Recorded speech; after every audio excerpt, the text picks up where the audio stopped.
Welcome to Global Nicole. Today we are digging into basic core stability and strength. Your core is so much more than just your abs. You have your abdominals, of course, and 4 layers of your abdominals, right? You've got your transverses wrapping around from the back to the front like a corset. You've got your internal obliques, again, wrapping from the back to the front in this kind of upward fashion. Around with your external obliques around from the back to the front in this kind of V connection, and your rectus abdominis, the most superficial one, also the 6-pack abdominal, running from the base of your breastbone to your pubic bone.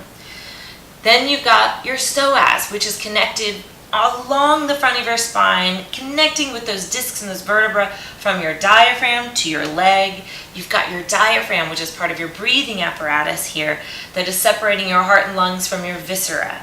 Then you've got your pelvic floor, which is that connectivity at the base of your pelvis between your pubic bone, your tailbone, and your 2 sits bones. And then you've also got all of those beautiful deep spinal muscles. And your core is also how all of those function together to create healthy spine. So what we're going to do today is chest lift and tabletop legs. And it's going to be very simple movement, very small movement, but that's part of the challenge, is how much control and stability can you keep there? So let's look at a few do's and don'ts. Before I jump into that, though, I want to have one little caveat saying that if you have diastasis recti, which is a split of that rectus abdominis, where you might have a little like hernia, basically, you have a little separation of that. Maybe postnatally, maybe you did a bunch of weightlifting, bearing exercises really created some intra-abdominal pressure. Any of that where you feel like your belly cannot even come back, right? Every time we do this, the belly's pushing out. If that is happening for you, make sure that you may not even take the head up, or if you take the head up, it's only as much as you can keep the belly in, and only do one leg at a time. Always keep one leg on the ground as you're building the strength back up until you feel very safe and secure with those underlying layers of your abdominal wall to stabilize. All right, let's look at a few tips and tricks. So a lot of times when we do this, we start to lift the leg up and the ribs lift, right? But what we're going to do today is lift the head and chest up. So when I lift my legs up, I want to make sure that this doesn't happen in my back, but that I'm really nestling those ribs back. But then another cheat is that we'll start to rock the pelvis. So that rocking of the pelvis means my lumbar spine is now weight bearing, and I don't necessarily want that. So what I want to find first is that you know where your neutral is, right? So find the weight through your sacrum, weight and width. Just feel like gravity is dropping it down there. And then the space between your pubic bone and your navel and your 2 hip bones are really level, as if you're balancing a cup of coffee there. Then to lift your head up, really support your head in your hands and don't feel like you have to yank your neck up. What I want you to do is really feel like you're waiting for these front ribs to slide together and down towards your pelvis, and the back ribs or the back of your ribs, I should say, because it's all one rib cage, is going to push back into the mat so that you feel this slide in and down as you feel this go back, right? Then sometimes what happens is a little cheat of the pubic bone starts to come up towards your face.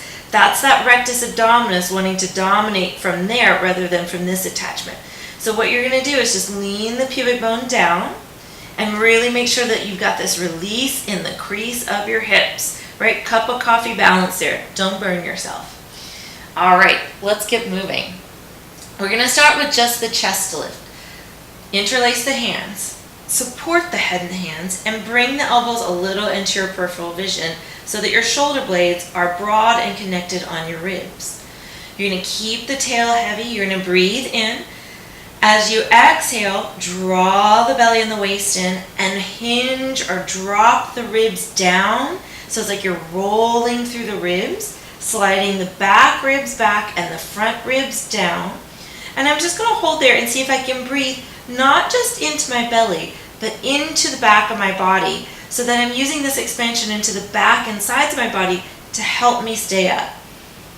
And then releasing back down. Take a big breath in for nothing here. Exhale, rounding up again. Really stable in my hips and my pelvis as I just control my ribs. Inhale, coming back down. Exhale, we're going to hold in this next one. Exhale, sliding the front ribs down and the back ribs back to be a little anchor for my head to just float up. Holding that level. Then what you're going to do is you're going to press into your right foot as you float your left knee up, hinging in the hip. Lower that left foot down. Inhale. As you exhale, you watch this quadrant of your ribs to your pelvis and keep it stable as you float a leg up. And lowering down. Breathing in. As you exhale, float a leg up. Let the head rest into your hands and don't worry about coming up too high. Exhale, drawing the waist and the belly in, floating the other leg up. And down. Exhale, draw the belly in. Maybe at the very end of your exhale when you feel like you've really pulled all that in, then the leg just magically floats up. So the leg feels both heavy and light at the same time. Float the other leg to join so both legs are up. And we're going to hold this for 3 deep breaths. Breathing in. Exhale, drawing the belly in, sliding those front ribs down. Get the low belly active as well. Inhale.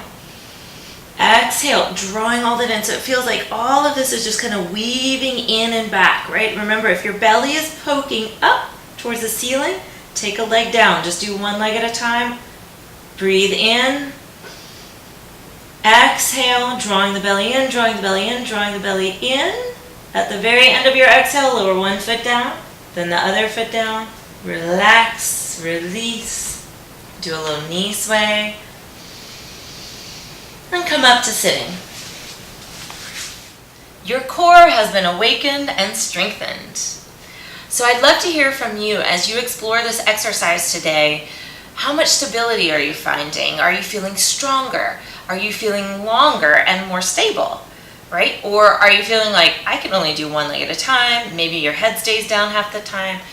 Everyone's at a different level, so I always want you to go at your own pace. But let me know what you find this week playing with this exercise in the comments below. Thank you so much for joining me, and until next time, keep moving.